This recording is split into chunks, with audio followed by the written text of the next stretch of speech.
Yesterday, Daniel had a very strange dream that talked about future kingdoms that were coming and destruction that was going to ensue. And he continues with another difficult dream and vision in this chapter. Bishnat Shalosh Lemalchut Belshazzar. So, in the third year of the reign of King Belshazzar, who again is the last king of the of the Babylonian kingdom prior to being being destroyed by the Persian kingdom, Cyrus the Great in the year 539. I don't know exactly what year this is, but let's say maybe 550 or so, maybe 560, maybe 545. It's in between the time of the destruction of the first temple and the building of the second temple. And what does he say? He said, I got a second dream. His first dream yesterday about the different, right, the animals and the different claws and the horns and the destroying them and seeing the Atik Yomin, the one who's of the ancient one. God is in his court, and God ultimately destroys, and the noble ones, presumably the Jews, with some mysterious human figure understood by the Christians, of course, as being Jesus, by the Jews as being a Mashiach may come speedily in our times, appears and everything happens and everything turns out okay. And now Daniel gets a second vision. And he describes it. He said, I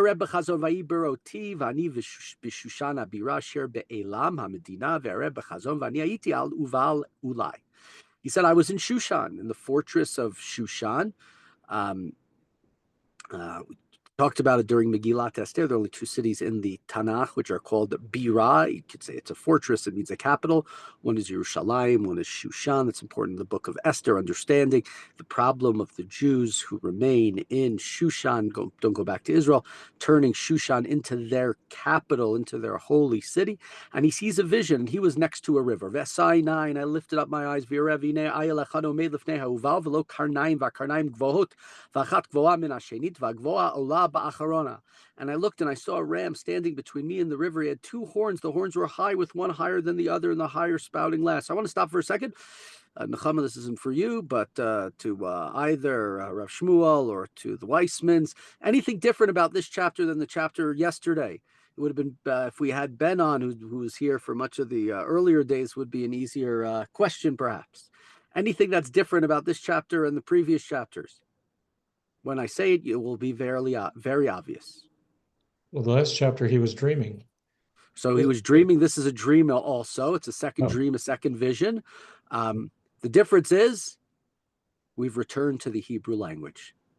The previous 5 or so chapters were in Aramaic, and now we've returned to Hebrew, which is strange, but okay. It's not clear why is he returning to Hebrew here. Obviously, there are many who would say that this is indication that this was added later, and this is not from the same person, and it's a later additions. And let's see. So let's see what he says in verse 4. I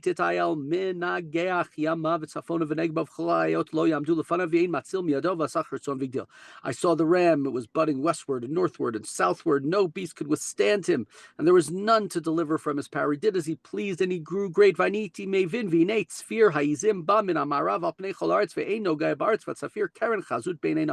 And I looked on, and a he-goat came from the west, passing over the entire earth without touching the ground. The goat had a conspicuous horn on its forehead. And it came up to the horn, to the two-horned ram. Baal HaKarnaim, the one who had the Karnaim, the horns.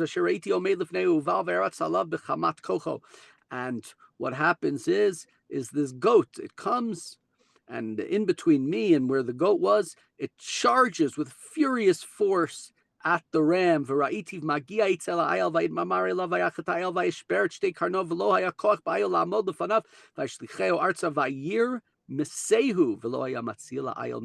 happens is the goat destroys the ram. He strikes it. The ram falls on the ground. It's powerless. It can't stop him. It gets trampled. And the he-goat, after defeating the ram, it grows great. But what happens is it gets big and great. Its big horn becomes broken, and it separates into 4 different directions. From one of them emerged a small horn, which which went in the southern direction, and another one in the eastern direction, another one towards the beautiful land, presumably a idea of going towards Israel, going west. And it grew as high as all the way up sort of to the heavens, and some stars were hurled as a result of it, and they were trampled, and it kept growing and growing up higher and higher. And on its count, the regular offering was suspended, and his holy place was abandoned. So it's like this horn that went towards the Holy Land, towards Israel, and in a sense towards the heaven. It was destroying things. It was removing the idea of stars. It was not allowing sacrifices to be offered. And we're in verse 13. Veshma Echad Kadosh Midaber, and I heard a holy being of some sort speak. Vayomar Echad Kadosh Lepalmoni Amidbar Matai. And so I heard this holy being speaking, and another was listening. And he said, "How long will what was seen in the vision last? The regular offering not happening because of sins, and the sanctuary being surrendered, and the heavenly host be trampled." Right? So Daniel's listening to this. Daniel sees this vision, and then he sees in this vision like two holy figures, humans, angels, it's not clear, speaking, saying, "How long will this thing that we are seeing," which Daniel is also seeing, this destruction of a temple, the sacrifices not being brought, how long is it going to last for? And the answer me, for 230 evenings and mornings, then the sanctuary will be cleansed. So about 230, sorry, not 230, 2,300. Right, so 2,300. What's that? For 5 years or something of that sort, maybe 6 years, something of that sort. And Daniel sees this vision. He hears these people talking 2,300 nights, 2,300 days. And I don't understand what's going on. And he points out, this is yesterday. It's not just us who don't understand these visions. Daniel beheld these visions. He didn't understand them either. And something that sort of looked like a man was next to him. Right, and so I want to know what it is. Veshma kol adam bein ulai, and I heard a human voice from the middle of Ulai. Ulai is the river. Vayikra vayamar Gavriel havein lahalaz et hamareh, and that voice sort of came out from the river and said, Gavriel.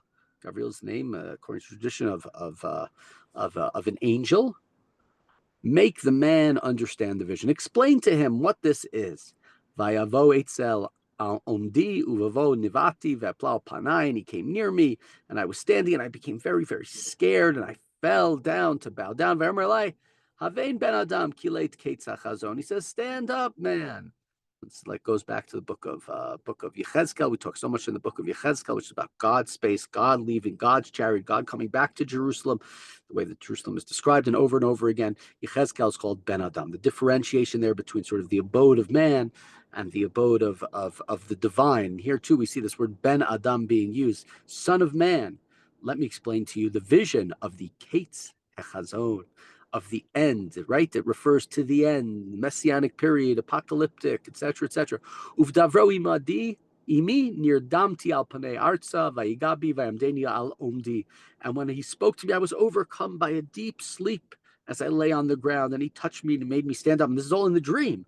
In his dream, he falls asleep in his dream. He stands back up into the dream. Vayomer hineni modiachet asher yebachrit haza'am kilamoe kates, and said, "I'm going to tell you what's going to happen at the end, when wrath is at the end," because it refers to an end, an appointed end of time. The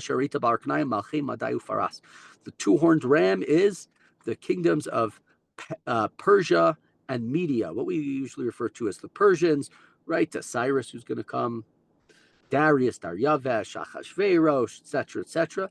Vatzafir, Hasair, Melech Yavan, and the next kingdom is the kingdom of the Greeks.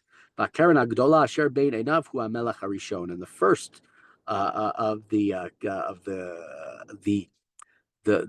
horn represents the great first king of the Greeks, Presumably, according to everybody, it refers to Alexander the Great, Alexander of Macedonia, whatever you want to call him, who defeats the Persian Empire. He defeats Darius and becomes the great leader of the greater Greek Empire. What's going to happen is Alexander's kingdom is going to be broken into different pieces. Here it says into four pieces. I have to admit, I know I remember there being two. I don't remember four exactly, but my knowledge of everything about Greek history and the history of the Greek Empire is not great. So, but it's going to be divided, right? His kingdom's so great, and we know that they're different. They're different at times, factionings, warring parties. Marcus Aurelius and Cleopatra and the Seleucid Greeks and etc. etc. V'acharit malchutam in verse 23, pasuk chav gimel, katei maposhim yamod melech oz panim umevin chidon. What's going to happen at the end of the days? There's going to be a king who's going to be a sinner, right? And he's gonna be sort of chutzpahdik and rude. Vatzam kochov lo pochov v'niflaot yashchit v'tzliach v'asai v'shchit atzumim v'am kedoshim. Of great strength, but not through his own strength. He'll be extraordinarily destructive. He will prosper what he does and destroy the mighty and the people of the holy ones. And basic understanding is that people understand this as being Antiochus, the Greek king who's going to persecute the Jews. And of course, we know him from the Hanukkah story. By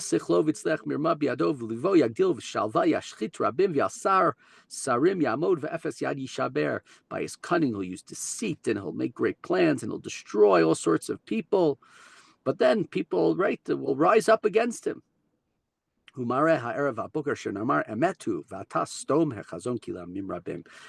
what was said to you, the angel, this Gabriel, concludes by saying, what was said to you in the visions of the evenings and mornings is true.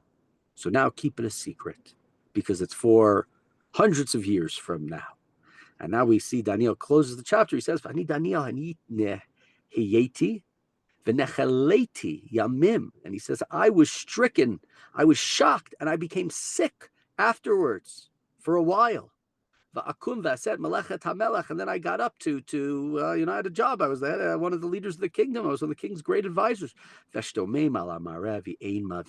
I was dismayed by the vision, and no one could explain it, even though it was explained to him what it was. And so here Daniel has this vision, different language, talking about the Greeks, talking about Alexander, talking about the kingdom being divided into different parts. And so that's why, obviously, in the academic world, they say that this was written hundreds of years later, after the stories of Daniel, during the time of Nebuchadnezzar, during the time of Belshazzar, during the time of Daryavesh, that we read about earlier. And just a few ideas that come out of this, this chapter that we can think of. One is an idea that's here very often in this book. God is in control. History is under divine control. The empires rise, the empires will fall. We've said it many, many times. A second thing is that pride leads to downfall.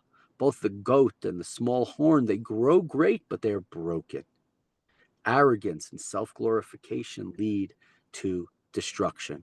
Second, another thing, persecution and desecration don't last forever. They're temporary.